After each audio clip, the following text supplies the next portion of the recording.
Your thrones are built on blood, but the throne of God is built on righteousness.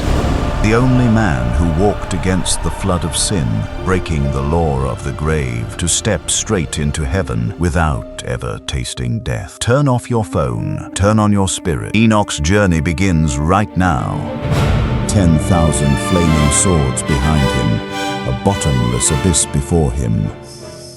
Why did Enoch smile and take a leap that utterly defied life and death?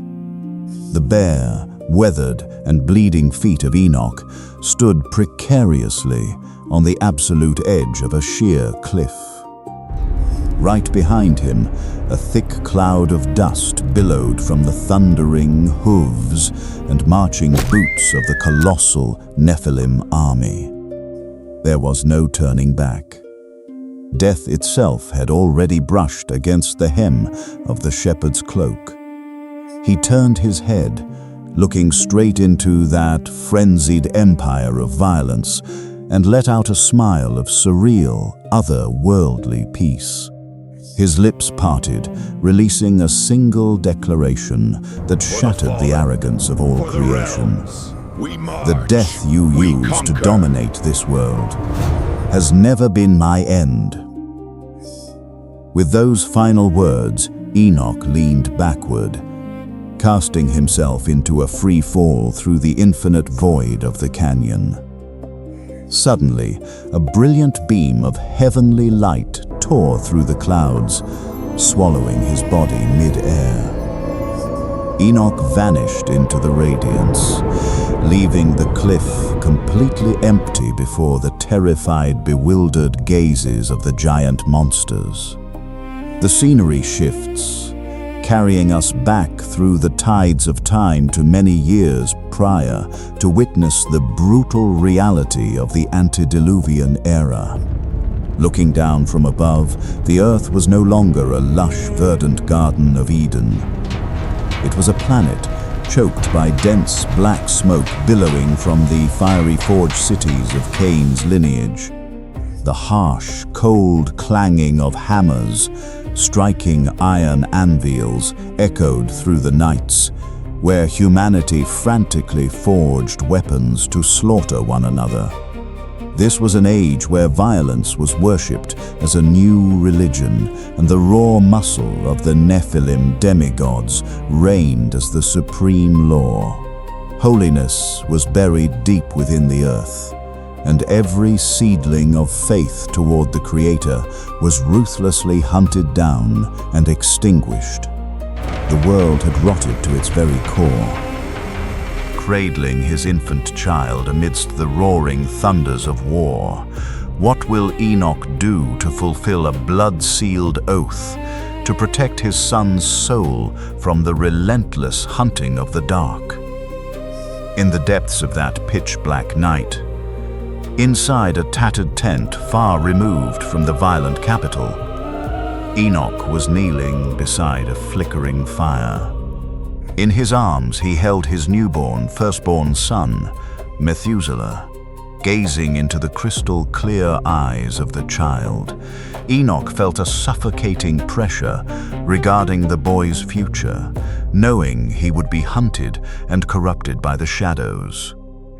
In that very moment of crisis, the ultimate purpose of his life became clearer. He had to stand firm to preserve the final flame of truth upon the earth for his son.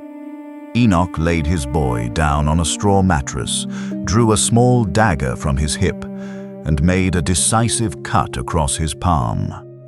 Crimson blood welled up, dripping onto the cold ground right beside the dying embers. An act of an epic covenant. Pressing his bleeding palm against the earth, he raised his face toward the heavens and solemnly declared his oath of commitment. From this day forward, my every breath, my every step belongs to you. I will walk alone no more. Suddenly, the dying fire in the hearth flared up with a warm, sacred golden light. The surrounding space fell into absolute silence, completely drowning out the chaotic clamor of the war outside.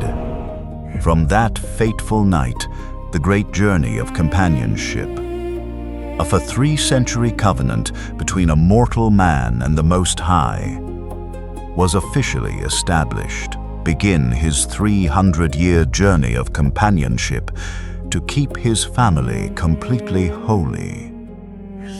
Enoch chose a desolate, barren, and wind-swept valley to pitch a simple tent for his family, consciously carving out a safe distance from the cities that pulsed with the restless stirrings of sin. Following that blood-sealed night of his oath beside dying embers, this man's life no longer belonged to mortal calculations. He had officially entered a process of monumental transformation. Every morning, while a dense mist still draped over the rolling hills, Enoch would awaken. He would adjust his coarse garments, tightly fasten his leather belt, and step through the threshold of his tent to begin his daily walk with God, amidst the absolute silence of all creation. Enoch resolutely refused all corrupt trade, walked away from opportunities for rapid wealth built on exploitation, and especially stayed far from the blood-soaked festivals where crowds danced in drunken revelry around detestable pagan altars. He chose a path of material scarcity but spiritual abundance, where his every daily step became a conversation, a quiet listening to the whispered voice of the Creator. This utterly eccentric and distinct way of life quickly turned his family's tent into a piercing thorn in the eyes of the depraved communities multiplying around the valley. Yet, this walk was no rigid religious ritual, nor was it a cowardly escape from reality. It was a silent but supremely powerful rebellion. Those carrying the arrogant, savage blood of Cain began to gather and surround his daily path, hurling bitter scoffs and sharp stones at the solitary man. They unleashed the cruelest words to insult his faith, mocking him as a madman and a paranoid fool worshipping an invisible god, while possessing not even a single bronze sword or a sturdy shield to defend himself against the times. The frantic crowd longed to witness his fear, wanting to break his will or force him to bow in compromise so he would become just like them. Enoch did not resort to violence to strike back. He resisted and protected his family with a single weapon: the absolute steadfastness of his faith. Instead of arguing or trying to vindicate himself before those furious minds, he would serenely turn around and walk back, tightly closing the door of his primitive tent to keep the interior overflowing with heavenly peace. Inside that tiny fortress, he personally kindled a warm wood fire every night, transforming his tattered shelter into the sole, unique academy of faith remaining upon the face of the earth at that time. This silent, enduring, and rigorous process of discipline did not last for a single day or a mere year. It stretched on for decades and centuries through the relentless tides of time. Such infinite perseverance completely altered the very core of his being, purging away every ounce of mortal flesh to make room for divine power to flow through him. Every stride of Enoch's walk, his every daily breath, now beat in perfect unison and shared an eternal frequency with the heavens. The holiness blazing within his soul had transformed a weathered mortal into an unshakable, invulnerable spiritual citadel against all the assaults of a corrupt and fallen age. When the worshippers of God were slaughtered, how did Enoch act? With what power did he walk alone, straight into the throne room of the giant king to declare war? Tension in the antediluvian era was pushed to a suffocating threshold when the colossal Nephilim Empire officially launched the largest, sweeping campaign in history to completely erase the faith. The few righteous individuals remaining on the earth were rounded up one by one in blood-soaked raids, ruthlessly massacred, or chained hand and foot in long lines to be marched back to the capital of sin. The giant tyrants forced them into slave labor, using leather whips to tear their flesh, compelling them to break stones and haul massive boulders, to construct arrogant temples that worshipped the evil spirits and the violence of Cain's lineage, the unjust cries of anguish, the jarring clanking of chains dragged across stone, and the heavy stench of blood filled the air, enveloping the entire land until the earth and sky themselves seemed to tremble with a grievance that reached the heavens. Faced with this brutal devastation and the trampling of his people, the ultimate purpose within Enoch's heart flared up violently, urging him that he could no longer remain hidden in the safe zone of his desolate valley. The weathered shepherd decided to execute an act that was shocking, insane, and unimaginable through the eyes of all humanity at that time. Alone, bare-handed, without a single piece of armor, and without an inch of iron on his person, he marched proudly and directly toward the blood-soaked capital. He walked with a serene yet majestic composure across miles of ravaged roads, advancing straight through the colossal bronze city gates that were engulfed in the enemy's billowing smoke and fire. Tens of thousands of fierce Nephilim soldiers standing guard along the Grand Avenue froze in astonishment, then simultaneously raised their spears and unsheathed their flaming swords, pointing them directly at the chest of the solitary man, advancing toward them. Enoch did not break expression, nor did his breath quicken. He calmly walked through the forest of bloodthirsty weapons, entered the magnificent palace, and stood directly before the giant king's throne of massive bone. The tyrant, looking down from his high seat upon the tiny being below, let out a thunderous, arrogant laugh of pure disdain, ready to wave his hand and command his soldiers to hack this barefoot intruder into pieces. But right before the tyrant could open his mouth, Enoch raised his eyes to look straight into the pupils of the giant king, unleashing an earth-shattering spiritual pressure that instantly struck the entire court into absolute dead silence. He spoke, and his voice carried no mortal anger, nor the trembling of an underdog.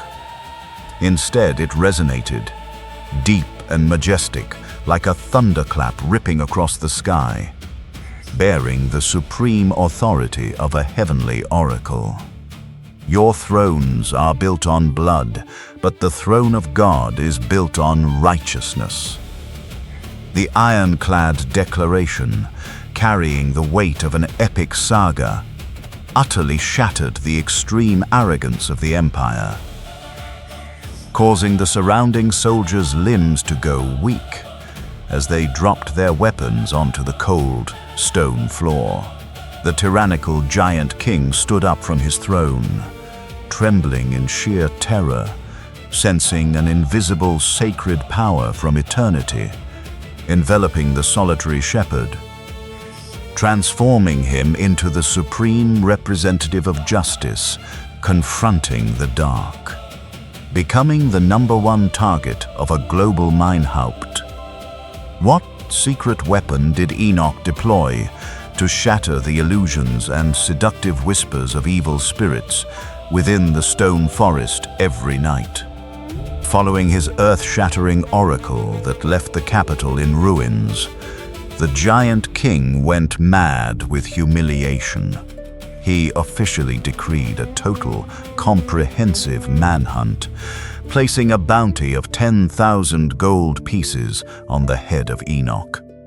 Forced to abandon their simple tent in the valley, Enoch and his family fled into the jagged, desolate Rocky Mountains, surviving day by day within cold, pitch-black caves. This was the absolute peak of physical and psychological pressure, a crucible where every threshold of human endurance was squeezed to its absolute limit.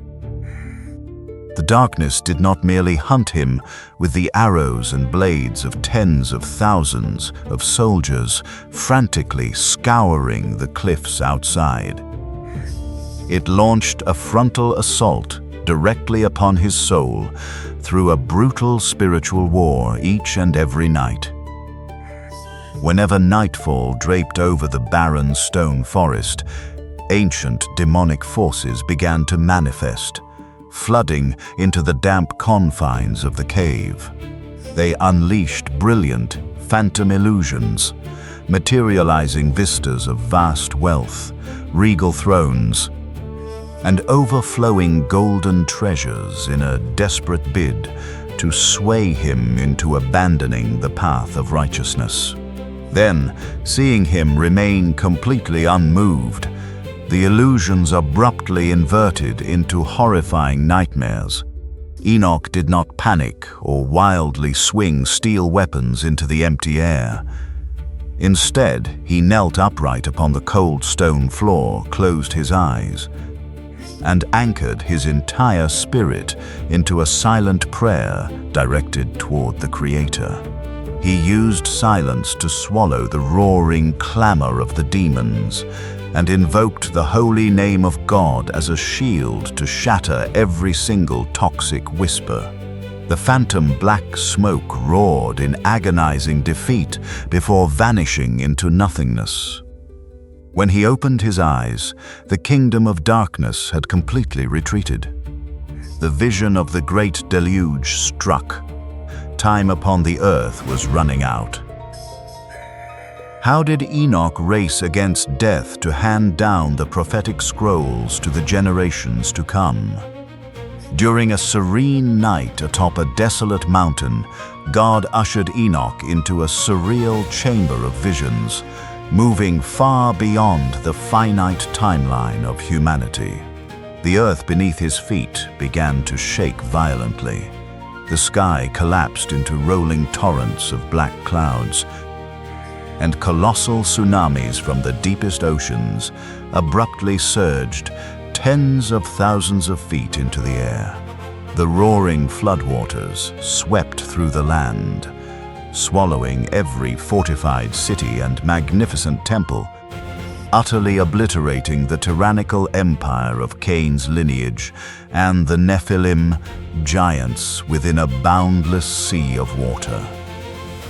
Stepping out of that terrifying vision, Enoch realized with absolute horror that the final days of the old world had been set, and the remaining time to fulfill his life's ultimate purpose was draining away with his every breath.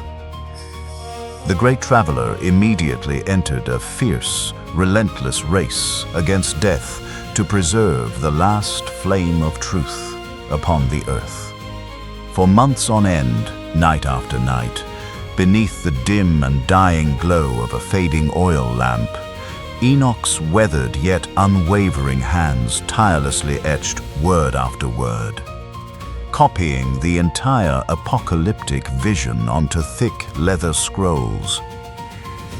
Every stroke of his pen cost a drop of sweat, a piece of his soul, carrying all the love of a father desperate to rescue the future of his bloodline from permanent destruction. When the final scroll was completed and tightly sealed, Enoch summoned his son Methuselah and his grandson Lamech to the ancient stone altar. The air hung heavy with a sacred, solemn reverence before their eternal parting. Enoch slowly removed his weathered, faded cloak, the treasure that had accompanied his companionship for 3 centuries through every storm of the age, and carefully draped it over his son's shoulders.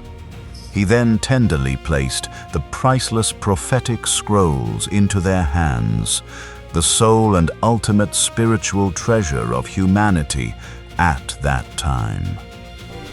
100,000 days of companionship concluded upon a mountain peak ablaze with the fires of sunset. What happens when death swings his scythe to block the way, and Enoch reaches out his mortal hand to grasp the radiant hand of the Most High? 100,000 days of enduring companionship through the storms of the age officially reached their glorious finish line, as Enoch climbed alone onto a solitary mountain peak beneath a sunset sky as red as blood. The surrounding space abruptly froze. The wind ceased to blow, and all of creation fell into a terrifying silence as a colossal, freezing shadow materialized from the depths of the earth, blocking his path. Death manifested with dark authority, raising his razor-sharp scythe to halt the traveler's steps, demanding the execution of creation's brutal law. All flesh born of the dust must return to the dust. The crushing pressure of doom besieged the mountain peak, ready to swallow the soul of the solitary man into the deep grave of history. But with no turning back and not a single tremor of fear, Enoch stood magnificently, looking straight into the dark entity, with the composure of one who had already conquered the world. He used no mortal weapon, nor did he plead for mercy. Instead, he boldly delivered a declaration that challenged the very power of death. "O death, where is your sting?" In the exact pocket of time, as the deadly scythe swung down, the clouds above tore open, and a brilliant beam of heavenly radiance representing the supreme authority of the Creator descended. A radiant hand reached down from the void, and Enoch did not hesitate to extend his own weathered, mortal hand to tightly grasp the sacred hand of God. The brilliant aura exploded violently, completely consuming the shadow of death and shattering every chain of the mortal laws of life and death right at the border of eternity. Enoch completely dissolved into the source of light and vanished.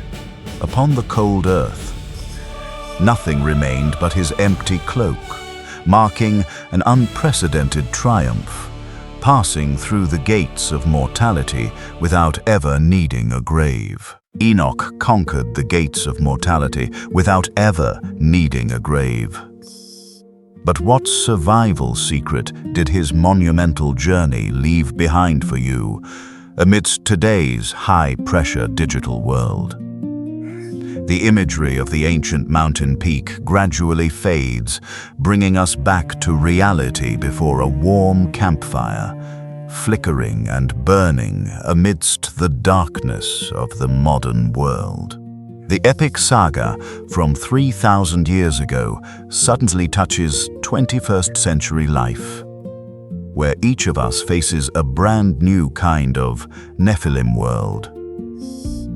It is a digital landscape fraught with suffocating peer pressure, surrounded by the toxic noise of social media, and plagued by ultimate loneliness hidden behind the glowing screens of our phones night after night. We spin violently within a vortex of comparison, hunted by anxieties about the future, and whispers that sow deep doubt into our self-worth. Much like the way the evil spirits assaulted Enoch within the desolate stone forest. Yet the secret to surviving and shattering that darkness has been left behind by the great traveler across the currents of history.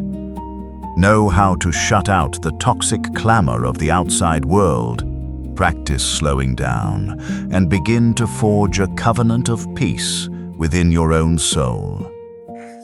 You do not need to accomplish monumental feats immediately.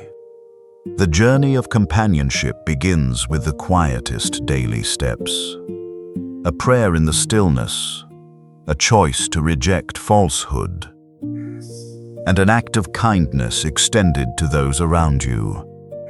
Transform your living space into a holy citadel, a sanctuary where the flame of faith is preserved and nurtured daily, no matter how decayed or maddened the world outside may be. Do not walk alone through the deep night of the digital age. Grasp the hand of the Creator to walk through every tribulation and conquer the pressures suffocating your life. If Enoch's journey through the gates of mortality has touched the deepest layers of your faith and ignited a flame within your heart, please hit the like button to support this epic film. Leave a comment below as a powerful commitment to yourself. I choose to walk so that we may stand firm together in this generation. Don't forget to subscribe to the channel and turn on the notification bell so you never miss the next monumental journeys of faith, keeping the heavenly fire burning brightly in your soul week after week.